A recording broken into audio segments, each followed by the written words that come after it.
کیا ہم اپنے گھر کی کھڑکی سے پڑوسیوں کے گھر میں جھانک سکتے ہیں تاکہ ہم دیکھیں کہ کون آ رہا ہے کون جا رہا ہے اور ان کی فیملی کیسی ہے، یہ کیسا ہے؟ دیکھیں یہ بالکل ناجائز اور سخت گناہ ہے، کیونکہ نبی کریم صلی اللہ علیہ وسلم نے اس چیز کو شدید ناپسند فرمایا کہ کوئی دروازے سے جھانک کر اندر دیکھے۔ ایک شخص نے اسی طرح دیکھا تو نبی کریم صلی اللہ علیہ وسلم کے ہاتھ میں کنگھی تھی، آپ نے اس کی طرف یوں کنگھی کی تو وہ پیچھے ہٹا۔ رحمت کونین صلی اللہ علیہ وسلم نے اس سے فرمایا کہ یہ دروازہ بجانے کا حکم نگاہوں کی حفاظت کے لیے ہی تو ہے، تو یہ ہو سکتا ہے کہ آپ جھانکیں اور دیکھیں کوئی کیسی حالت میں ہو، کوئی کیسی حالت میں، تو اس طرح کسی کی اجازت کے بغیر اس کے گھر میں جھانکنا،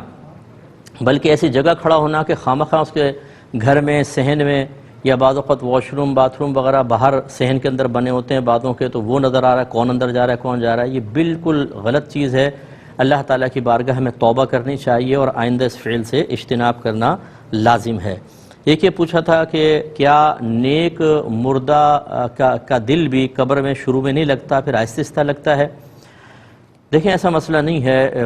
ہم لوگ موت کو بہت ہی زیادہ عجیب و غریب، چونکہ ہم نے چند باتیں سنی ہوتی ہیں عذابات کے بارے میں اور دیگر چیزوں کے بارے میں، تو ہم سمجھتے ہیں شاید مرنے کے بعد بہت ہی سخت معاملات ہیں۔ ایسا نہیں ہوتا۔ جو نیک آدمی ہوتا ہے وہ تو اپنی موت کے وقت ہی اللہ تعالیٰ چونکہ پردے ہٹا دیتا ہے، وہ حضرت ملک الموت علیہ السلام کو بڑی خوبصورت شکل میں دیکھتا ہے، پھر جنتی نعمتیں اس کے پاس لائی جاتی ہیں، ہزاروں فرشتوں کو اس کو پروٹوکول ملتا ہے، اس کی روح کو 7ویں آسمان حتیٰ کہ عرش الہی تک پہنچایا جاتا ہے، وہ سجدہ ریز ہوتی ہے، اور پھر اللہ تبارک و تعالیٰ اس کی روح کو قبر میں لوٹانے کا حکم ارشاد فرماتا ہے۔ پھر منکر نکیر کے سوالات کے جوابات میں ثابت قدمی، پھر اس کی قبر کو جنت کے باغوں میں سے ایک باغ بنا دیا جانا، تا حد نگاہ وسیع کر دیا جانا، اور پھر مختلف معاملات۔ بعض اوقات تو فرشتے اس سے کہیں گے